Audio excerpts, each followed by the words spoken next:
Tonight, another Boeing whistleblower mysteriously died, and with 3 more, you get a free trip to your destination of choice. Airplane completely optional. 700 black underage women are actually assaulted by the same man. How much time do you think he got? The results actually probably won't shock you. Emmanuel Acho had another conversation. Who gave this man the platform, and who says that he speaks for us? How? It's somewhere between spring and summer, and what do you know? I'm still a man. See these stories and more of what we're talking about on this week's episode of The Blackman Show. Welcome to the BS. Now let's go.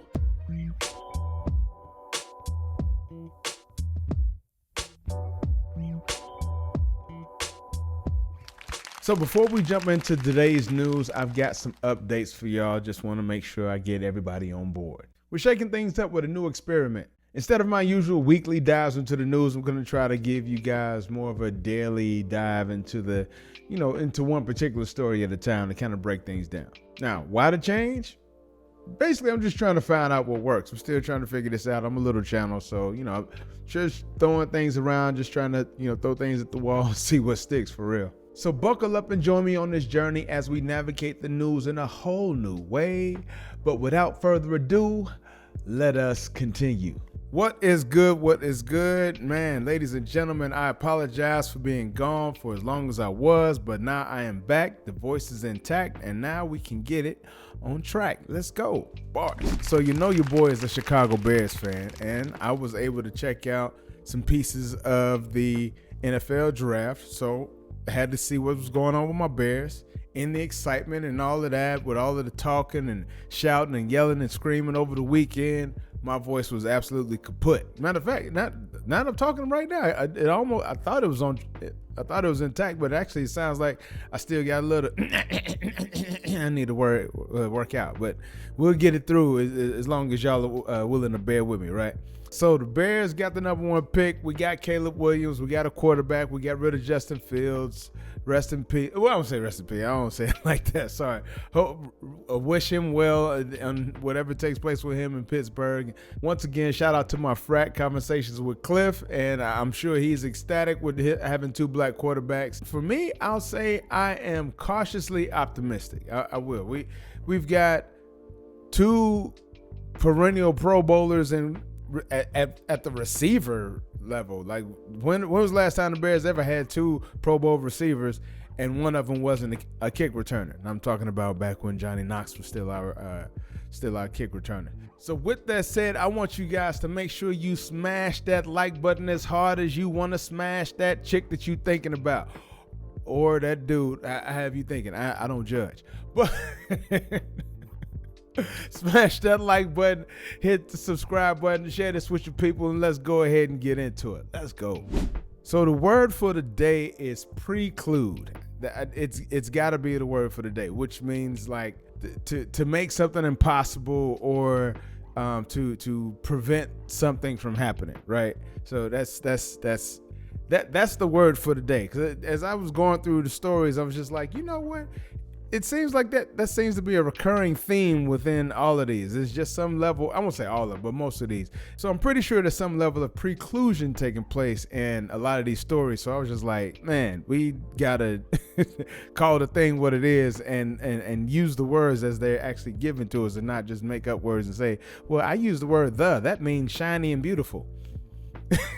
Like, what? So it's 2024, and unless you've been living under a rock, I'm sure you are very well aware of what's been going on with regards to women's basketball, especially in the WNBA or NCAA, as what's been taking place last year and this year, 2023, 2024, especially with Iowa's recent superstar who just can't seem to win it all, Caitlin Clark, who I, on various occasions, have regarded like the female version of Larry Bird.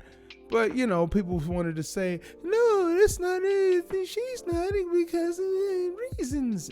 So the female Larry Bird recently was drafted into the WNBA by the Indiana Fever with the number 1 pick. And one of her college rivals, one Angel Reese, who won the 2023 championship with the LSU Lady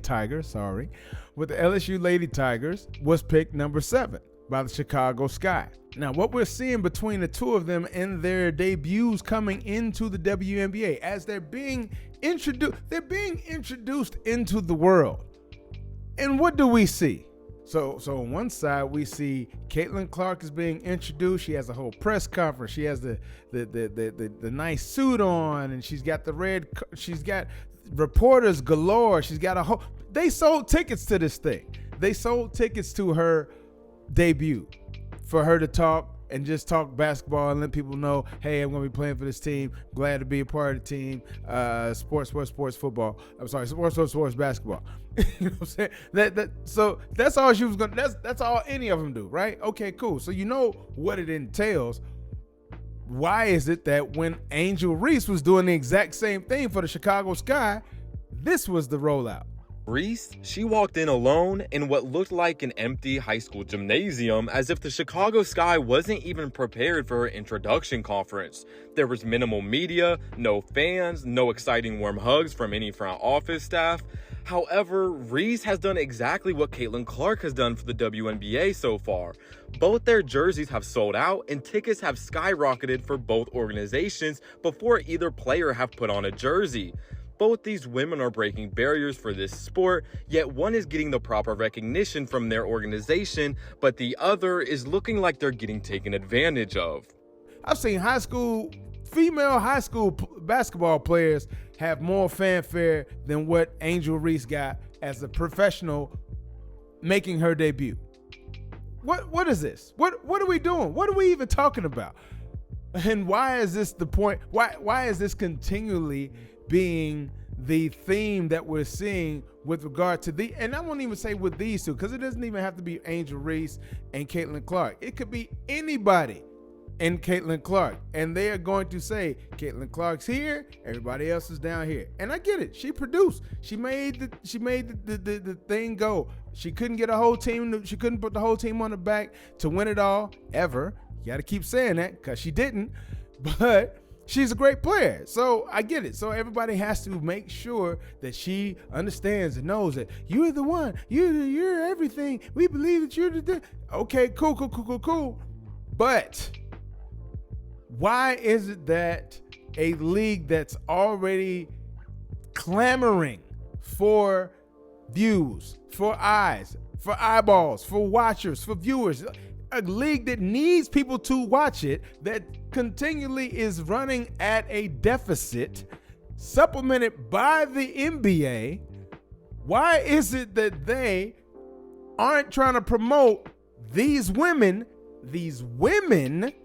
as the stars that they are coming into the WNBA?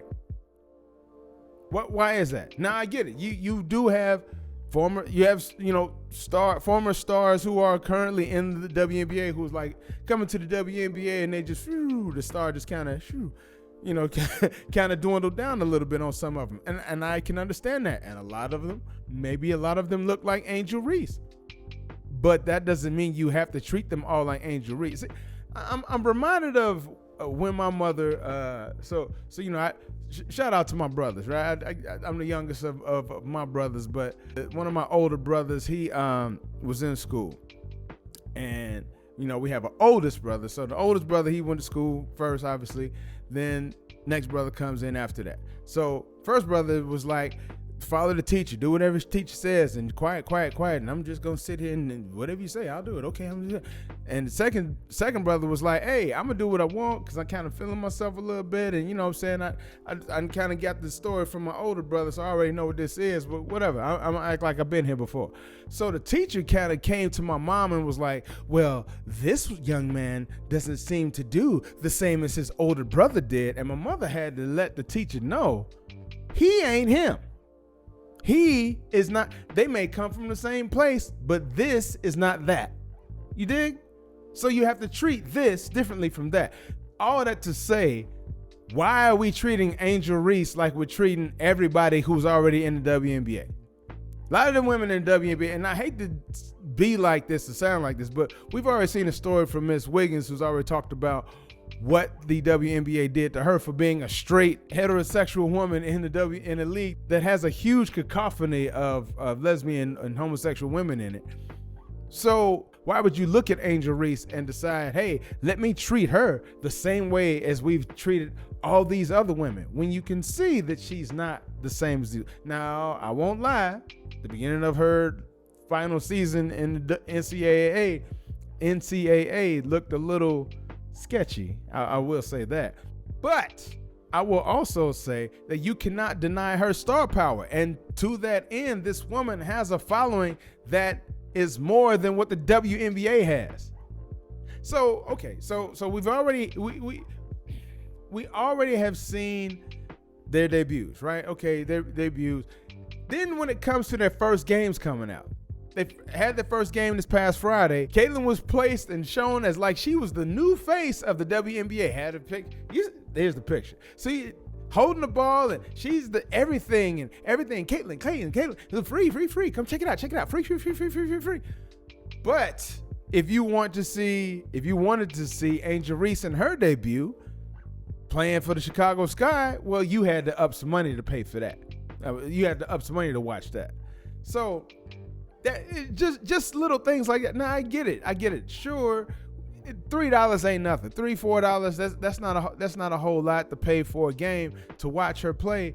But it just seems weird that you would give Caitlin Clark all of this fanfare, all of this support, all of these accolades, and all of this runway for her to take off into this. Go ahead, little bird, you can fly.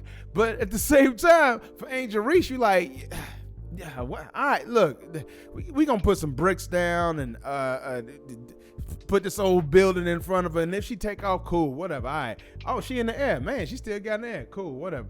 All right. Well, if you want to see her fly, you got to pay to watch that. Like, why do we do that? You know what I'm saying? And it's not even so much a confusion. I just want to know why we don't do anything about it. That's really what I want to know. I mean, we pick and choose who we support, right?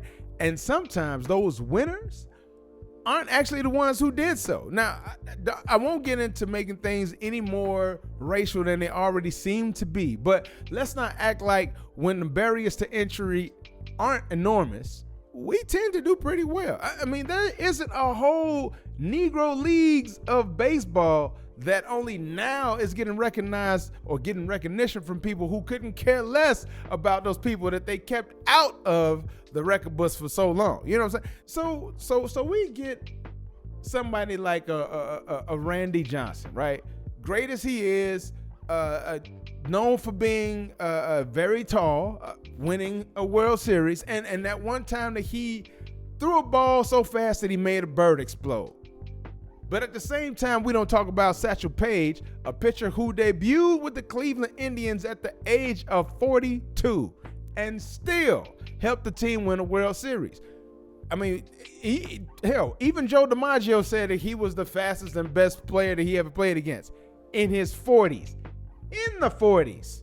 You know what I'm saying? Like this, let's just think about that for a second. But a lot of people don't even know those stories and know about those stories. Why? Because, but Babe Ruth and Joe DiMaggio and this guy and that guy, like we'll do all that stuff, but we won't sit and talk about the other players who were precluded from even being in the league so they could be a part of the conversation. You see what I'm saying? So regardless of their accolades, regardless of how well they did what they did, everything that they did comes with an asterisk. And we know how much we love those asterisks, right? So we just adjust the record books and make that slant a little bit more insurmountable, right? And then we report on what's left, and then we say stuff like, look at the ones who tried. Oh, I guess they'll have to understand that they just aren't good enough. But it's 2024. Is that the story that we really want to fix our mouths to tell? That someone just isn't good enough? Aren't we tired of playing with a stacked deck? Aren't we even more tired of seeing the deck being stacked on one side against us and feeling helpless to change things? How many fragile minds have to be coddled for someone to get some equality, some real equality? I ain't talking about that bullshit equality that y'all use to create some great corporate janitor and mailroom roles for black people following affirmative action either. I'm talking about real equality. And see, I thought all this time the WNBA was just needing some stars to be placed in a meaningful conversation with their NBA counters. But it seems I was only part right. They are looking for certain stars to shine a certain way so they can present a certain narrative. I guess every TV production needs its center attraction, and this is no different. You see what I'm saying? Hell, I just told y'all how Clark's first game came out at versus Reese's. I mean, one was pay-per-view basically, and the other one was free as a bird. Watch it on all the channels because this is what we want everyone to see. The other one is behind a paywall. I don't see what the problem is. Now, personally, I'd rather see what Cardoso is doing over both of them. But what are your thoughts on this one? Let me know what you think. And if you had all the money, marketing, and woman power that you needed, how would you attempt to fix the WNBA? I'd love to know your thoughts down in those comments. Okay. I'm gonna show you this, and then I'll be right back. Did you know, however, there is a gender identity that is linked to the seasons? All right, let's hear it. This is called gender season. What? Are there any boundaries to this? Conditions have to be met to introduce a new one. For example, what if someone comes up with gender moon, which is gender linked to the different phases of the moon? Gender season is an individual who explores their gender identity in relation to a season or all the seasons. What does that even mean? Is it based on like their personality or their mood? Would it be comparable to saying gender moon is based on how much you feel like a werewolf? I'm not trying to be disingenuous. I'm seriously curious where it goes too far. Regardless, it suffers from a lot of ambiguity. How do you define it? Saying a social construct doesn't disambiguate much. For example, if I say a bushkilla is a social construct, that doesn't tell you what a bushkilla is. Also, a lot of things are called social constructs. Example being Texan. Would that be a gender? So this might be somebody whose gender expression and identity is linked to one season. So for example, winter. I don't know what else to say. It's obviously getting absurd. What do you guys think?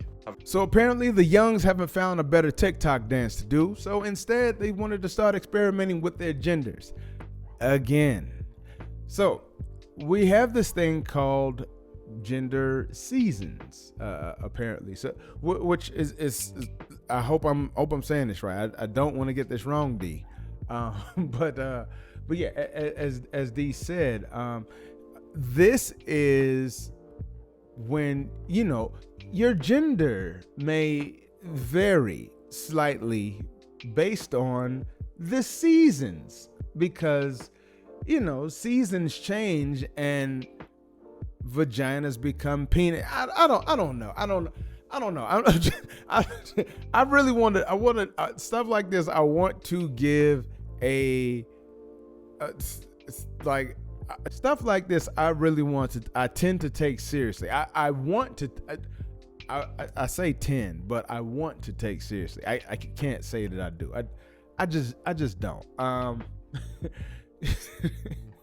It just makes me feel like I am completely either behind the times, old as hell, or on the wrong planet. Because I don't know where the hell we are that this is a thing. You have too much time on your hands. I don't see people in third world countries doing this. I'm just saying, and I'm not saying it like that's the goal or that's where we should be or anything like that. But what are you doing? This is what gender seasons. And I get it. She wasn't completely, and I guess, and I hope I can call her she. I don't mean to be dismissive, but she looks like a she. So she. I hate it here. But I get it. She's not saying exactly that a sexual organ can change from one to the other. She's not saying it that way. However, she's saying that her energies change with the weathers. Now, she did say, this isn't saying the seasons determine your gender identity or expression. However, it can influence it. I feel more masculine in the summertime. I wear more masculine clothing. I wear shorts. I normally have my hair up more, and I just feel more boy. This isn't what boys do. She said in the spring and summer, she feels a little bit more masculine because she's wearing her hair up and wearing shorts. That's called the heat. That's what all women do in the heat. Matter of fact, that's what dudes do in the heat. Everybody does that because it's hot. It's not masculine to wear your hair up. A lot of guys don't have hair to wear up. Does that mean that they're not masculine because they don't have, like, this is why everybody with a microphone shouldn't be speaking into it. I don't know. I can't take stuff like this seriously. I can't. And I just wonder what people in other countries who have no conception of, westernized ideologies and all that, what do they think of us? What do you think they think of us when we are producing things like that? Like when we're putting out stuff talking about gender seasons. Can you imagine going into the middle of Mozambique or going to Chad or going to Jamaica, going to freaking Haiti? Well, not Haiti. I don't think anybody should be going there right now. In a lot of those countries, I don't think people are going to be as aligned with you as you may think. Afghanistan, Pakistan, Russia, you know what I'm saying?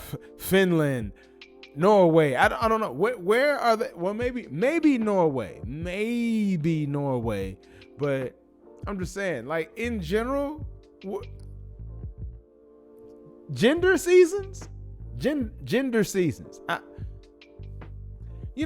think one response pretty much sums it up very well. Feel free to pause to read. Sometimes y'all just say the things that I be wanting to say, but I can't, or I just choose not to. And I'm just so thankful for y'all for that. Go.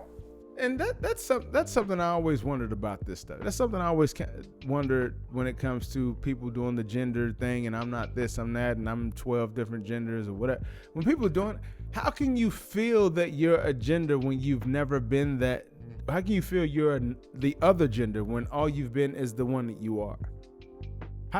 How can you feel? And I'm not saying it like because I'm asking for personal experience. I'm asking because I want to know, how do you reconcile that? When you can say, I feel like a boy, you've never been a boy, and the way that you describe a boy isn't a boy. So what the hell are you talking about? You see what I'm saying?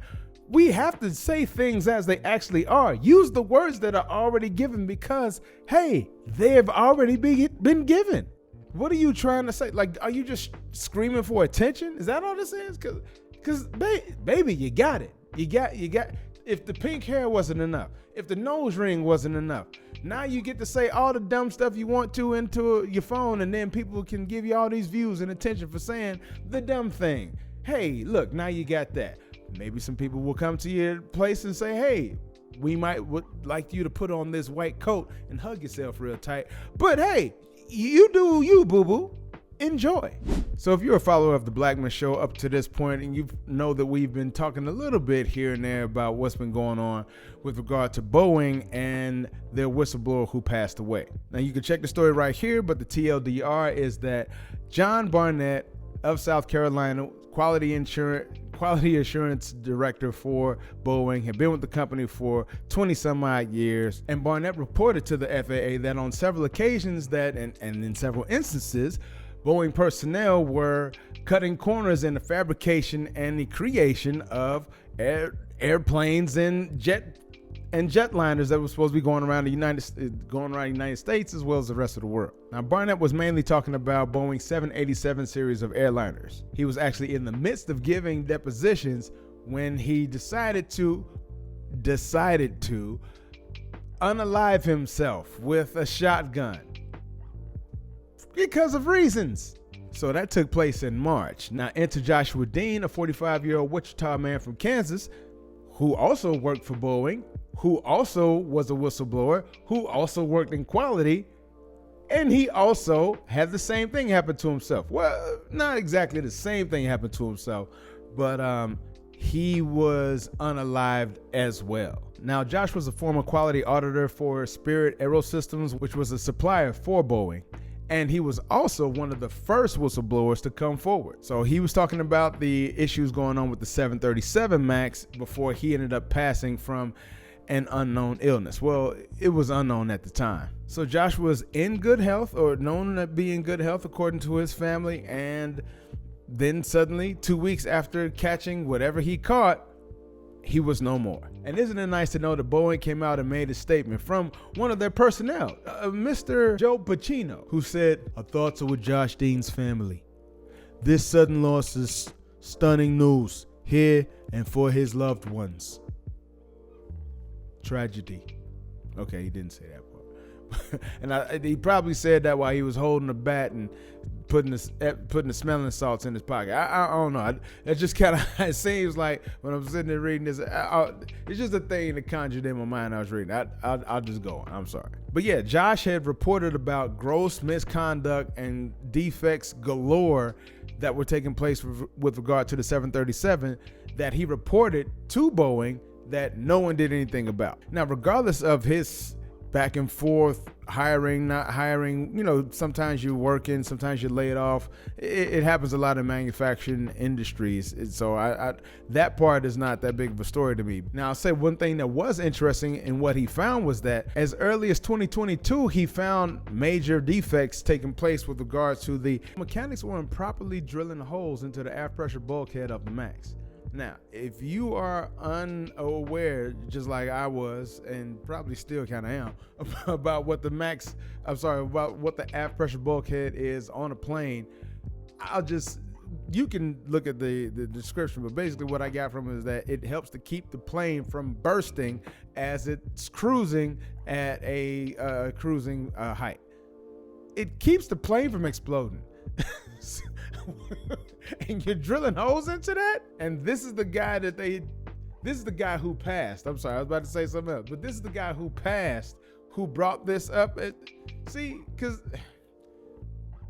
it's a lot easier to make money, keep planes going, and keep the traveling population from getting upset. It's a lot easier to do that than it is to actually fix the problem and say, hey, we may have to pause how business is done right now because we have some major internal issues that we need to take care of and address. That sounds too much like right. The right thing, of course, is to go ahead and go ahead and kill the guy who's talking about it. I'm sorry. Let's let it run its course, and if the guy happens to pass away, so it happened. I mean, darn it, it happened. Gosh. So he reported this information to Boeing. Boeing did nothing about it. Then when he was fired as a result of him missing another defect that he didn't report, which just altogether sounds kind of sketchy and shady anyway, but when they fired him for that, then he reported his findings directly to the FAA, and then the FAA came down on Boeing and said, hey, what the hell is going on with y'all damn planes? So because he didn't report the second thing, but did report the first thing, that's why Spirit, who again is the supplier to Boeing, that's why Boeing, Spirit, let him go. And as somebody who is a dabbling investor, I can only imagine what Boeing's stock looked like in December when they did this right ahead of a shareholder meeting so they could make sure that the shareholders weren't informed of the issues that were going on at the time. I can only imagine. And as a result of that, I can only imagine what the stock is looking like now. I don't have any Boeing stock, so I don't even mess with them. But I'm just saying, I just, stuff like that always interests me when I think about, okay, well, now that we're hearing about this and hearing all this information about this company, what is this? What is the reflection? What is the Yelp review, so to speak, on this on the company? Because if you think about it, that's all stock market is. Stock market ain't nothing but a bunch of Yelp reviews. Is it good? Is it bad? You know what I'm saying? It's a bunch of, that's very simplified, but I'm just saying that's kind of how I see things. And that's not and so we've got two gentlemen who've come forward to talk about how people at Boeing seem to be cutting corners, right? So people at Boeing seem to be cutting corners at the same time that some of the planes seem to not be operating correctly. We've just seen in January how a door flew off on one plane. We've seen wheels malfunction on another. We've seen another wheel fall off. So we've seen issues taking place with Boeings in particular this year, just this year. We didn't even have to go that far back. Just this year, right? And now here it is with these two gentlemen who've come forward that they've both passed under Mr. I'm just saying it just looks a little shady. It looks a little shady. It looks a little interesting. So while it looks like, you know, they have a more effective hit squad than a quality assurance department, I can assure you that no one at Boeing is intentionally killing whistleblowers, and the fact that the very two who died by self-inflicted gunshots and a mysterious illness, MRSA actually, and respectively, were the main witnesses against them is a mere coincidence, regardless of how the first guy, John Barnett, loved life according to his family, and how much second guy, I'm supposed to say Josh Dean was in peak physical health. Obviously, things are going just fine at Boeing, so there's nothing to worry about. Is that good enough? Thank you. Moving on. So there's been a major sex trafficking case taking place in South Carolina. It's been languishing in the court systems for the past 4 years. That's right, Jason Roger Pope, also known as DJ Kid, because he loves the kids. No, seriously, he loves the kids. Watch your kids. As part of a plea deal with prosecutors, confessed to 5 counts of felony sexual assault. As part of a plea deal with prosecutors, pled guilty to 5 counts of sex trafficking of a minor, 5 counts of criminal sexual conduct with a minor, and 3 more counts of sexual conduct. We're saying that he only got the 5, and the 3. All right. That don't add up to 700. You would expect a man like this to get, 30 years to life. You're doing all this with all these young black women. And as a matter of fact, 30 years would be the minimum, I would think, of what you would get. But I'd be absolutely wrong. So here's what happened. He got sentenced to 19 years in prison, which was a far cry from the 30 that he was facing, and which really to me is a slap in the face when you consider the 693 black women, mostly underage, who he admitted to being with between the years of 2017 and 2019, infecting at least one of those young ladies with HIV. Now, I'm old enough to remember when HIV was considered a death sentence. There were people who were being prosecuted for unintentionally giving HIV to someone else, like being prosecuted with attempted murder. That was a real thing. That actually happened.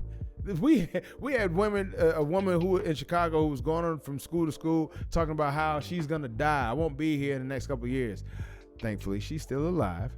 But she was going around saying, I'm going to be dead. I'm going to be dead. They don't have a cure for this. This is my fault. This is my fault. You need to be smart. Doing all that, scared straight for HIV, basically. And I guess doing a pretty good job of it. Or maybe, I don't know. But HIV was a pretty serious thing, right? Now, I get it. Nowadays, people are living with it. And, Magic's still alive. And, congratulations. You know what I'm saying? Medications are a whole lot better, so they can roll out the cure and say, look, we've had some breakthrough technology in the development of this drug. Even though the drug's been out for 15, 20 years, we ain't gonna talk about it. We ain't gonna talk about how long they had the cure. Anyway, I'm just saying, there was a time when having HIV or transmitting it to someone was considered a death sentence, right? And this man admitted that he gave it to one of the girls, underage girls, and 692 other women potentially could have got it from him as well. And he only got 19 years. And that ain't all. So with last year's guilty confession, in addition to the deal that I alluded to earlier, he only ends up with a 19-year conviction. Don't worry, that also comes with a very strict 10 years of probation following that. So if he were to violate that probation at any point, he'd be right back to prison. So if he contacts any of those young ladies that he has already had the contact with, then I guess he runs the risk of going all the way back to, finish out his time inside. One can only hope. Now, on top of that, he will also have to register as a sexual offender, and there will be a permanent restraining order in place for him to keep his distance from all of his 693 plus victims. And so the way that he would go about getting these young ladies was just like a lot of guys nowadays, just trying to holler at the young ladies on social media. Hey, let me hit you up in the DM. It goes down in the DM. You dig? So hollers at the young ladies in the DM, starts doing the grooming, getting his Drake on. I'm sorry, but starts getting his Drake on, allegedly getting his Drake on, and once he gets you, then he got you. I mean, there were some ladies that he was holding hostage. I mean, there were some women who were confined to rooms and forced to perform sexual acts every time he came into the room, right? None of that deserves more than just 19 years. How much time did R. Kelly get? I'm just curious. R. Kelly got 20 years. He got 20 years. And he didn't have 700 victims. So R. Kelly gets 20 years and this man gets 19? 700. I don't know. I'm not saying this is an apples to apples thing. I get it. R. Kelly had a different setup. His Drake shot a little bit different than this other dude's Draco. I'm just saying. But I mean, he's forcing these women to perform sexual acts with the intent to extort and threaten them. Now, I mean, the man was arrested in 2020, right? He's been sitting in court. I was sitting in jail with no bond for the past 3+ years, just awaiting trial and sentencing. So he finally pleads guilty in August of 2023, right? And that's when he's given the 19-year sentencing. And I think those other years were gonna go towards the time that he's already been convicted of. So now he only has 16 years to go, I believe. So I don't know. It just seems like a weird and raw deal that this man could get, especially when you consider some of the details. Let's get into those. So initially, Mr. Pope was indicted on 14 charges, those including criminal sexual misconduct, promoting prostitution, human trafficking, kidnapping, and other offenses. Now, I remember when this first came out, I was expecting that the trial was gonna come out. We're gonna hear about this white dude going after all these sisters in the down south, and I'm just expecting parents to come out, the woodwork, and it's gonna be this huge thing. Only for it all to end very flatly, apparently, because the court kept allowing them to have all these continuations upon continuations upon continuations. The defense was the side that Pope was on. So it got to the point where the defense wanted a psychiatric evaluation of DJ Pope or DJ Kid. I'm sorry. So they do that and find out that this dude is on the spectrum for autism, right? So psychiatric expert evaluates him and diagnoses him with autism. So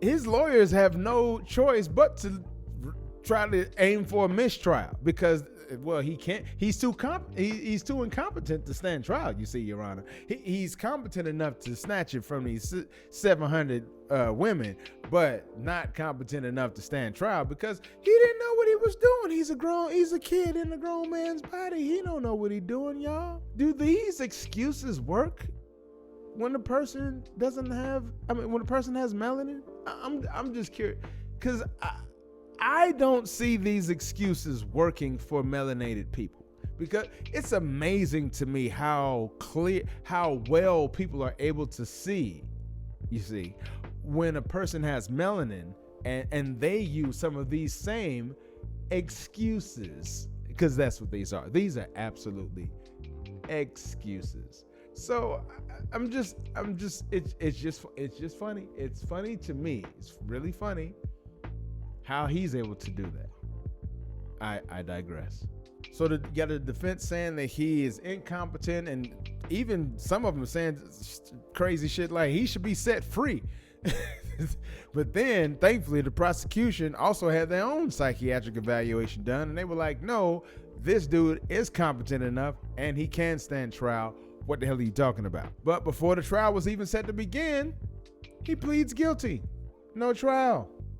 Plea bargain. 19 years.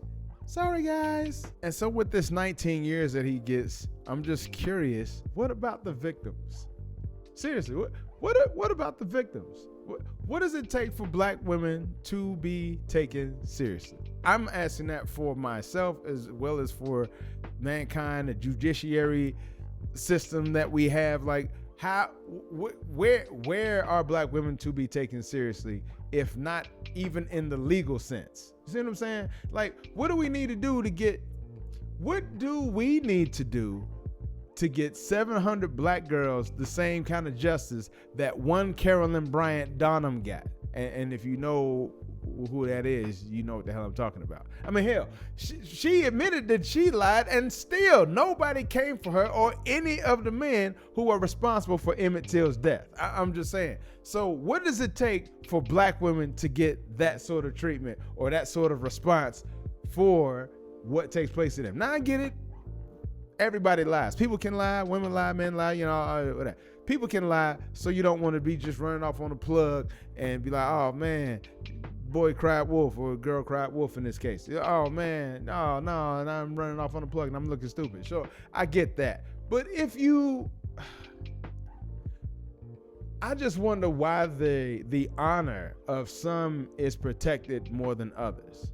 That's really what I'm trying to get at. Why does it seem that we are in some instances precluded from, see, there's that word again. Why are we precluded from getting that same sort of justice, representation, and or just thought, just being thought about in the sense that, like, the prosecution is sitting there saying that this man is autistic. He has the mind of a 12-year-old and he can't stand trial. Do you know how many grown women act like 12-year-olds who are still collecting child support and alimony from their husbands? Do you know? What the hell are we talking about?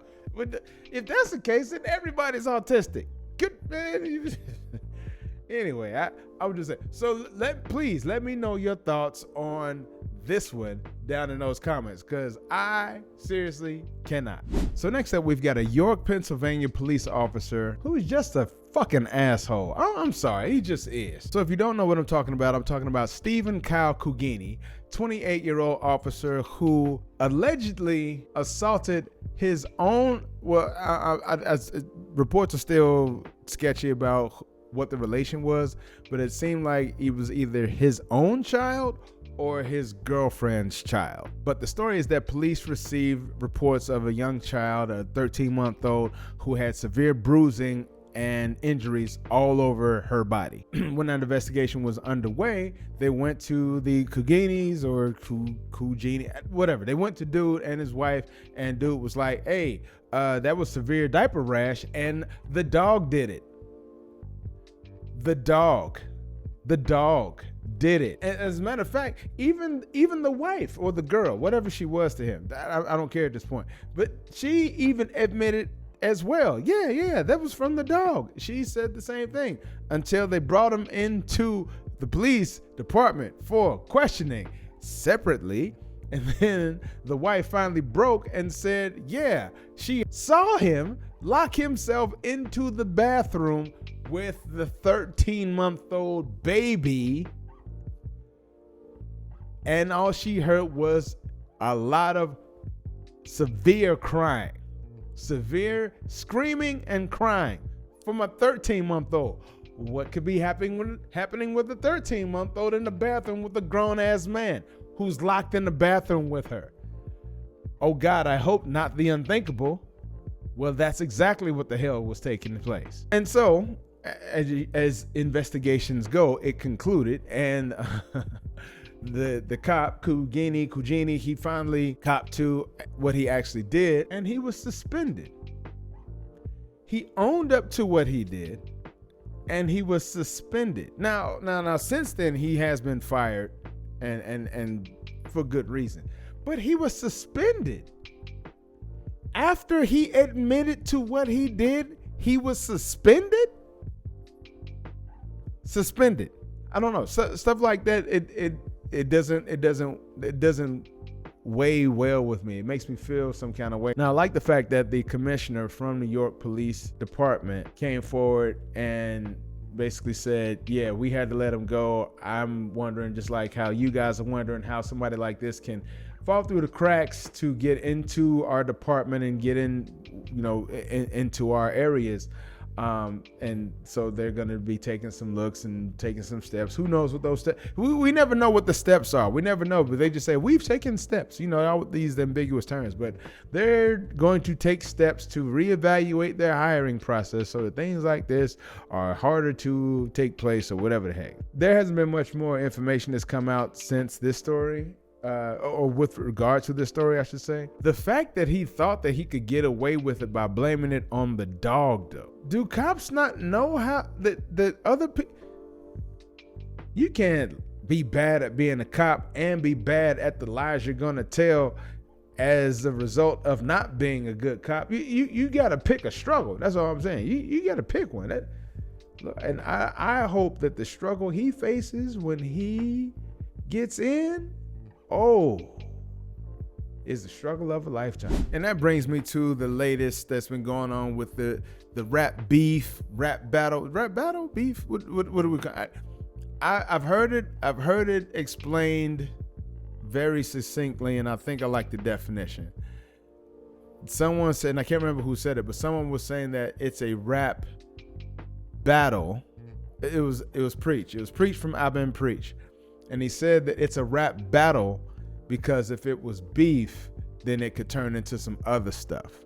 But it's just a battle. And generally when you're in a rap battle, even when you're battling with somebody right in front of you, you're always bringing out salacious stuff about the person to make them look less than. And so that's what this is that's what's taking place between Kendrick and Drake, where they were just attacking each other over this past weekend and just trying to make each other look less than. And I'll say that it's just been interesting watching it all play out on in real time, and just seeing how people are responding, and I'm team Drake and I'm team Kendrick and all this, and that the streets is with Kendrick and anybody who with Drake, you industry and all this stuff, or if you with Kendrick, you on that lame, and you talking about you don't like the way he dressed. Man, did you see this video when he was wearing this? Man, he used to put his hands on blah blah blah, and Drake, and he's A1, he putting everybody on, so I get it. There's different factions and different camps all over the place. I will say personally, so here's my 7 cents, right? I never liked Drake. Now, respected him highly, respected him as an MC. He did his thing. He came onto the scene. He was holding court with Kanye, and I'm like, oh wow, he's up there with the gods. Hold on, what you so when he did that, he was holding it down with Eminem. I was like, okay, he got some nice punch, got some great punch when he first came out. Faded off the brown, Nino, you know what I'm saying? Like I thought, I was like, the way that he said that when he came in with the man, like that was a whole different way of doing metaphor. So with that, I'll give him all his props in the world. But one thing I'll say that came out in the midst of all of this between the two of them, because obviously J. Cole, who's probably the one who really won the entire battle, because he said, I'm out, I don't want no parts of this. Probably a smart move. But one thing that separates Drake from a J. Cole is the fact that even though they're both mixed, only one of them is black. You know what I'm saying? I mean, that's kind of how it seems. Like I said, I never liked Drake, and that's not because he's mixed. Because I'd be as many mixed people as I got in my family, I'd be a weirdo for saying something like I don't like mixed people. So it's not like that, and I'm not saying that anybody who's mixed is less than. I'm not saying that either. I am saying, however, comma space, that I just don't like him. I just never liked him. I don't know. It's just something about him I never liked. And now that, all this stuff is coming out, I'm just like, yeah. I think other people are starting to see why they don't like him as much as they think they did either. You know what I'm saying? But I digress. But I'll say, when it comes to this whole conversation of who's the king of hip hop and all this stuff, who's the big person? For me, this is just my opinion. This is just my 7 cents. Come in. It's just us talking, right? Just get a little closer. Okay. All right. Cool. Back up. You're too close. Thank you. Cool. So, while I can say that I respect Drake, his accolades, his rhymes, his rhyme capabilities, his metaphors, his entendres, his delivery, his flow, some of his singing. Like I can say I respect a lot of that. At no point would I ever put him as the king of hip hop. I would not. I wouldn't. I can't put somebody who is adjacent to the thing, even though if they grew up with the thing. I can't say that they are the thing. They can be the leader of the thing. Let's put this into context, right? Let's say that somebody is from China. Somebody is from China, and they move, he and his wife move to Nigeria, and so their child grows up to be Nigerian, can speak Yoruba, Igbo, can speak all of the different tongues, dialects, and all that. Can speak all of the languages within the land, and can holler at the ladies, and get some draws. You know what I'm saying? Can talk the slang, can talk with the people, educated, all that stuff. So in his heart, he feels like he is Nigerian, even though he looks Chinese, right? So he feels he's Nigerian. People around him say, he's Nigerian, he's Niger. You know what I'm saying? He's one of us, right? They'll say that. Okay. Would those people ever vote for him as president of their country? Do you think that would happen? And I'm not trying to make this a racial thing, but I'm saying, and this ain't nearly as much of a racial thing as it is cultural. And I know it, I don't want to hear from my Nigerian friends and all talking about how Black Americans don't have culture. We have culture. We definitely have culture. We just have a tendency to be really bad at securing it and being gatekeepers to who we allow in and how far we let them into the room. You know what I'm saying? So that's kind of our issue. But I want to make sure that this is that it's known. What I'm trying to say is this is more cultural than it is racial. Because again, J. Cole's mix and Drake mix, but J. Cole, the streets feel J. Cole a lot more than they feel Drake. That's just facts. Now you take that as far as you want to go with it, you know what I'm saying, start going down the racial line, but I'm looking at it culturally. When J. Cole came in the game, he was sounding like a hip hopper. He was sounding like a backpacker. He was, you know what I'm saying, like he's always had that, you know what I'm saying, the man made a song called I Let Nas Down. You know what I'm saying? So he's already like in the vein, like, and Nas isn't like the king of hip hop, but he's a lot of people's champ when it comes to hip hop. You see what I'm saying? And obviously to an extent or to whatever degree, he was Cole's hero as well, which is why he felt the need to make the song saying how he felt like he let Nas down. You see what I'm saying? So it just further lends to the credence of, yes, we do have culture. Hip hop is our culture. It's our culture. And I'm thinking that this beef, if nothing else, was quite telling of quite a few things in a myriad of ways. Eminem is a prime example. Eminem has flow, skills, ability, you know what I'm saying, punchlines, although he really ain't did nothing that's radio worthy in maybe the past 15 years,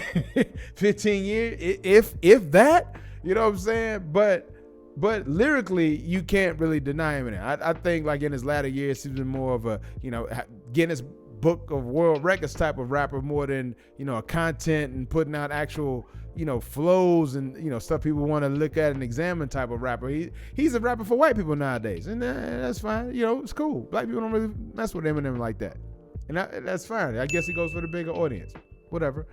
But even with all his accolades and ability and all that stuff, I don't think there was a time, because I used to be a huge Eminem fan. Not now, but I used to be a huge Eminem fan. There was no point at which I would be like, he's the king of hip hop. And I put Eminem way above Drake. Without question. And I wouldn't make Eminem the king of hip hop. I just wouldn't. I don't know. It just seems weird to me. Now I get it. Sure, there are exceptions to the rules. Sometimes a king had a thing with a chick from another country, and he didn't have any other heirs. So that's the only heir from that other country. So even though he's mixed race, he's still the king's bloodline. So he still has right to the throne. You know what I'm saying? So yeah, there's all that kind of goofy stuff that you could get, add in if you're trying to be right. But I'm saying, if you just look at the scenario as I stated it, that's kind of how I see hip hop. You know what I'm saying? I see hip hop the same way. It's a country that was created by black people. It was created by black people out of certain circumstances and situations that, as a matter of fact, with everything that's coming out now, we're starting to see more and more that some of the people that we've allowed into the confines of our friendly domicile don't even understand the rules of the place that they're in. And that's how we got people like a Post Malone, who sounds hip hop, does hip hop stuff, and then says that he don't even care about the foundations of it. And now he's singing the national anthem, playing guitar. You know what I'm saying? People like Tekashi 6ix9ine and all that he did, and you know what I'm saying, and Busta Rhymes and Fat Joe, and telling people that hip hop came from the Caribbean and came from Puerto Rico. Like, what are y'all talking about? What are y'all even talking about? That's not the foundation. Like, understand. Like, listen, absolutely. We all have our corners and spaces within the hip hop space. You know what I'm saying? I don't think Eazy-E was like talking about how Grandmaster Flash and all that was kicking it, you know what I'm saying, and how they really put it down for the, maybe he did, because Eazy-E seemed like a real one, but he also seemed like he was about his money, and he wasn't really like about hip hop. He was about making money. So hip hop was just a way to do that. You know what I'm saying? But to that end, there are people, I don't think like the West Coast, when the East Coast, West Coast beef was real thick, I don't think that at that time that, both factions were saying, but let's give it up for the Sugar Hill Gang. You know what I'm saying? I don't think either side was really feeling it like that. However, I think because of the proximity in actual locality, I think that the East Coast rappers just knew, because they're like, well, yeah, it's just part of our culture. You know what I'm saying? It's part of what we already grew up with and what we already know in our area, in our space. You know what I'm saying? And I don't think people who did it on the West Coast did it as a disrespect to the culture. As a matter of fact, I felt like when they started bringing, coming in and coming up, a lot of those hip hop groups out there, I thought they were taking the mantle from some of the people on the East Coast, because East Coast had it for so long. So that's not to say that this thing is, only one faction, that there's only one way that you're supposed to do hip hop or anything like that. Not at all. However, I do think both sides, East Coast, West Coast, Dirty South, Midwest, Chicago, I think we all understand that there is a certain air and background to hip hop, or at least there was. The stuff that's out on the radio, I don't listen to anything on the radio in nowadays. Now I'm obviously showing my grace, but I'm just saying, I do not listen to any hip hop on the radio. For what? No, if I don't have it streaming, or if I don't have a CD, yes, I still got CDs. If I don't have a CD, yeah, I'm probably not gonna hear it. You know what I'm saying? Or if somebody didn't forward it to me, like, don't get me wrong, there are some artists who put recent stuff out that I'm still rolling with. So it's not like I'm still only listening to 90s hip hop and, reminiscing on the glory days. Not at all. I just think a lot of the people that are being promoted and pushed as the premier people. Listen to all my alliterations off the dome. but these people are being pushed as the premier people in these positions. I think this is once again one of those things where somebody was let into the room and they asked, "Oh, what? No, nobody's really checking ID up in here. Hey, I'm the king. I'm the king in here. No. Y'all said well, nobody really claiming spots or nothing. So I'm gonna claim a spot and I'm gonna call myself the king. I'm the king." And I think as the king started bringing other people in, like, hey, come in. Y'all can come in. The king was letting people in, and I don't know who this proverbial person was. This is all just made up stuff. But I'm just saying, as the king let people in, then he let in people who were going to be his yes men, who were going to listen to him.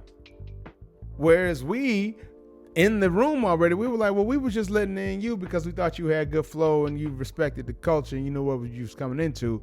But now he's in. He's like, yeah, but now I got all these other people. Y'all can't tell me nothing. I can do whatever I want.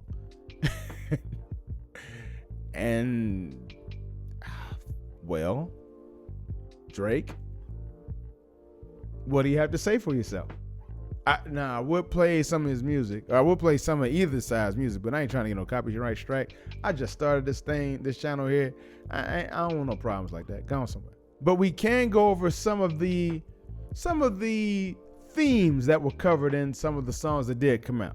Let's dive in. So first it all kicked off from Kendrick with that song Like That, which was with him, Future, and Metro Boomin, right? And that was the one where he said, after Big Three, man, it's just Big Me, right? And to Drake doing the song Push Ups, where Drake was talking about how basically you gotta work, you're the deal that you got, half the money that you're making goes to your label, and you're not even working for yourself. You gotta work for the man, but do them push-ups, right? Which is weird because Drake got almost the same damn deal on his side. So stuff like that always just sounds stupid to me, right? Then Drake pulled out the tailor-made freestyle, talking about how Kendrick only does these songs with like Taylor Swift and all that stuff, right? Which is weird because like Drake did a whole commercial where he was lip syncing the words to a Taylor Swift song that was a Taylor Swift song that Kendrick Lamar was on. So he was it's like, what are you doing, right? Then okay, so that happened, right? So that was some days passed. It was like 17 days, something like that passed. Everybody's like, ooh, Drake got it. And if Kendrick Lamar come out now, it's gonna be too late. Oh, then Kendrick Lamar came out with Euphoria, killing. Then he came out with 616, killing. Then he came out with Family Matters. I'm sorry, no, Drake came out with Family Matters after that. And that was when it started to seem like there was leaks in the camps from either side and all that stuff. And who cares? But then like right after that, Kendrick hit him with Meet the Grams, talking about in it where he was talking about Drake's family and maybe his family situations, allegedly. Who knows? But then, to me, Kendrick knocked it out the park with Not Like Us. And I'll say, like, so again, I've been kind of tiptoeing around this in this whole thing about maybe this being like on the verge of some racial stuff. And I don't mean it in a sense of like, again, I'm not trying to invalidate mixed people or mixed race people in any sense, because they do have a valid position, point, and all that stuff. The problem comes when a mixed person cosplays what they are depending on the group that they're with at that time. So that's what it tends to be when you see a one Aubrey Graham, aka Drake. You know what I'm saying? So I think that's what it's coming out to. And as a result, it's like a lot of people it seems like, because if you go to Twitter, you go to Instagram, you go to TikTok, you'll see where it seems like a lot of people who were Drake fans are like snapping out of it and like, whoa, he is doing a lot of crazy stuff. He is doing a lot of stuff that could be on the brink of pedophilia. Anyway, he could be doing all kinds of stuff out there like that. And I'm starting to realize, oh crap, I don't want to align with somebody like that. You know what I'm saying? So I honestly think it's a good thing that this is happening, this is coming out, and that, and if nothing else, I love the artistry from both camps. Now I will say, see, and again, going back, I'm sorry to be going back and forth, going to different places, but I have to say this last thing about this king of hip hop thing, right? When you are spitting your rhymes or whatever, the 4 elements of hip hop are very substantial. They've been there for the longest, right? I've only been part of one main part, and that was the freestyling, spitting part, right? But I'll say when it comes to rhyming, you are generally rhyming either things that you've written or things that you've thought of to say. Either way, you're saying your words. Drake most times is saying other people's words. Now, he's really good at saying other people's words, but he's saying other people's words. And then the stuff that we do get from him is some teeny bop that we see from Drake is some teeny bop, grooming R. Kelly Jr. type shit.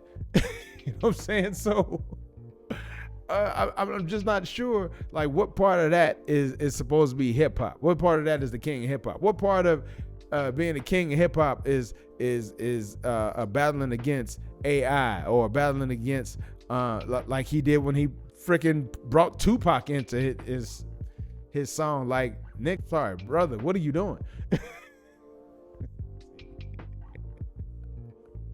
N-word. What are you doing? What are you doing? So am I battling against you? Am I battling against AI, or am I battling against the whole crew? Is it Quentin Miller? Who am I battling exactly when you're saying these things? So like, yeah, Drake can come back with a song this quick because he's got a team of writers who are just sitting there saying, a bunch of monkeys with typewriters sitting there like, I'm gonna poke out something eventually. You know what I'm saying? So yeah, he's got a team. None of that, to me, says hip-hop. That says a corporate production. And that's fine. Do your corporate production shit. But don't try to do your corporate production shit and then be like, and I'm also the king of hip-hop. Nah. Streets ain't feeling that. That's just all it is to it. Streets ain't feeling it. And the packaging is so much better. Look, he's so clean cut, and he's such a good guy. He's got a nice smile. Look at Drake. That's a good guy. He's a cool guy. Then you see somebody like Kendrick, you know what I'm saying? His people are from Chicago. He's small. He's short. He's from the hood, and really from the hood, like really plugged in the hood. You know what I mean? And that's a different dynamic. A lot of people get afraid, get intimidated by stuff like that. So they're like, hey, well, where's the British guy? Can we where's the British guy? Like, I'm reminded of the show Doogie Howser. Y'all remember the show Doogie Howser? Doogie Howser used to have this black dude on, this big black Magilla Gorilla looking dude who he reminded me of the dude of the monkey from Chuck E. Cheese. he reminded me of the monkey because he always had a relaxer in his head that never curled. Like, he had a relaxer in his head, but like you could tell he put a relaxer in his head and was trying to do something else, but it didn't do it. So his head just was straight. It's like, but this thick, black person straight. It wasn't the same kind of straight that black folks know what I'm talking about. See what I'm saying? Like, that sort of stuff. Yeah, you know what I'm talking about. Anyway. He was on the show, and he was supposed to be this thug dude, right? He was supposed to be this thug, but Doogie Howser took him under his wing. He took a liking to him and was like, I'm gonna give him a chance, and he could be an orderly here at the hospital where I'm a doctor as a 12-year-old. And it just it never grabbed me. It looked so completely insane because you had this guy, and I'm not saying that there aren't guys who talk like this, but here's this guy who's supposed to be this, he's a thug, and he talks like this, and this is the way he talks. So yeah, and his mannerisms weren't very thuggish, but he was supposed to be the thug on the show. So that's how Drake reminds me. You know what I'm saying? And I get it. Again, he's the well-spoken other. the well-spoken other that talks right, that sounds right, and to the people who aren't even the gatekeepers, who are people who we let in, and all of a sudden they've just come in and claimed positions and spots. They're now claimed that they're the gatekeepers. So we're sitting looking at them like, well, who are you and why'd you let these people in? Stuff like that kind of reminds me of Emmanuel Acho. I'm sorry. I got to go there.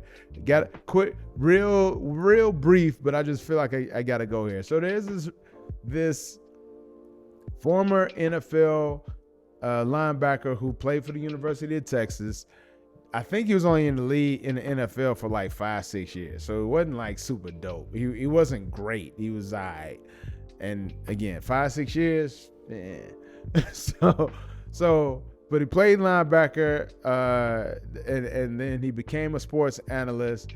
And somehow from that sports analyst position, he transitioned that into doing social commentary now and having his old, awkward conversations with a black man thing that he does on YouTube. And again, not that I'm feeling some kind of way with my Ask a Black Man segments, which you guys can check out at any time. But this is a man who admittedly has said that he learned about blackness in America as an adult. Learning as an adult and having it ingrained in you as a child is a completely different story, completely different perspective. So when people are having a conversation with him and he's saying conversations with black men, you're not really a black man. Like, you represent in America as a black man, and I'm sure the cops can't tell the difference between me and you, but we can tell the difference between. See what I'm saying? This is like that whole Drake Kendrick thing. The streets know the difference. They know, we know who you are and who you aren't. And so weird title aside, this guy Emmanuel Acho had this conversation with a young lady of Jewish descent. So the title says a black and a Jew. What is a black? Tell me, are we playing rugby? What the hell? What are we talking about? I'm not saying anything about anybody. I'm talking about you, Emmanuel Acho. Who put you on, and why do they think that you deserve to speak for us? That's what I'm asking. That's what I'd love to know. Can somebody tell me why this guy? And because here's the thing. If we only are allow certain moments to speak, to have our voices heard, and we're only given certain small points and opportunities for that to take place, why would we waste those small opportunities on somebody who's not even from the community to do it? I'm not saying that he can't necessarily speak for us, but when you see some of the things he said already, you realize he's not speaking for us. But this is the guy that people are lining up to speak with, to have these awkward conversations with. You see what I'm saying? So if this is who they are saying is the person, and we, the real people, are precluded, see, I'm using that word again, precluded from the conversation, then how genuine is that conversation, since it's about us and we're not even in it? See what I'm saying? So I don't know what your agenda is, Emmanuel. Maybe you're mad because your parents you didn't make your parents happy because you weren't a doctor or an engineer or something like that. And I get it, because I understand how strict parents can be. However, that doesn't mean that you need to make your money or make your ends by infringing on an entire community of people and claiming that you represent it, when none of that community has put you in the position that you claim. And with that said, this has been The Black Man Show. Thank you all for joining us once again. And if you enjoyed today's video, don't forget to hit that like, hit the subscribe, and share this with your peeps. For updates and behind the scenes footage, you can follow me on all the socials. You know what they are.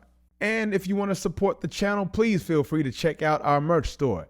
It's justthechannel.com. Now, until next time, I will do my best to keep y'all informed in the meantime, in between time. But until then, we'll see you in the next one. Peace. And I'm out.